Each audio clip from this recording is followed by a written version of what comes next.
আমাদের কৃষি ভার্সিটি। এখানে কৃষি আবাদও হয়। এখানে এই যে দেখেন, এখানে পরিবেশটা এত সুন্দর, খুব ভালো লাগতাছে। আর আমরা তো সচরাচর গ্রামে যাই না। এটা তো গ্রাম না, মানে কৃষি আবাদ হয়তো, তাই গ্রামের কথা বলতেছি। এত সুন্দর লাগে দেখলে। এই যে আলু গাছ, মানে আলু ক্ষেত, এই যে আলু থেকে আলু গাছ হয়।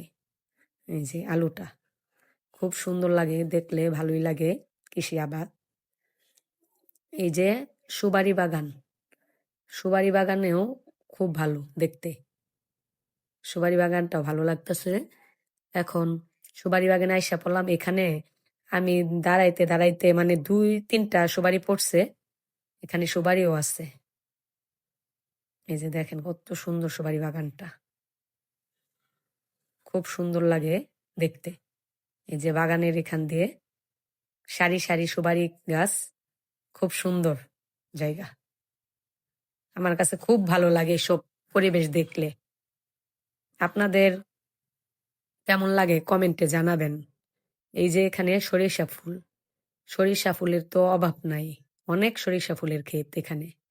এই যে অনেকেই পিক তুলছে, ভিডিও করছে, খুব সুন্দর। আমি আর বাদ যাবো কেন, তাই আমিও ঢুকে পড়লাম সরিষা খেতে। এই যে সরিষা ফুলগুলো খুব সুন্দর লাগছে দেখে। দেখেন, আপনাদেরও ভালো লাগবে।